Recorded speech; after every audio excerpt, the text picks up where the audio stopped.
Сәлем достар, бүгінгі түс жоруымыз су туралы болмақ. Өзен, көл, ағын су үлкен өзгерістің болатындығын айтады. Жаңа үй сатып алу, жаңа жерге көшу, жаңа жұмысқа тұру деген сияқты. Жалпы су мөлдір таза болса жақсылықтың белгісі. Лай болса, батпақ су болса жайсыз жағдайлар орын алады дейді.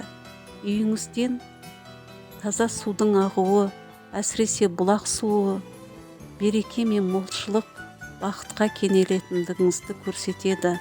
Ал керісінше лай су ақса, күншіл, өсек аяң айтып жатқан ел жұртты білдіреді. Мұндай жағдайда Аллаға сыйынып, садақа беріп жіберсеңіз, құтыласыз. Шалшық батпақ суға құласаңыз, біреудің бойынан тапқан мініңіз өзіңіз қайталайтындығыңызды білдіреді, үлкен қателікке ұрынатындығыңызды айтады.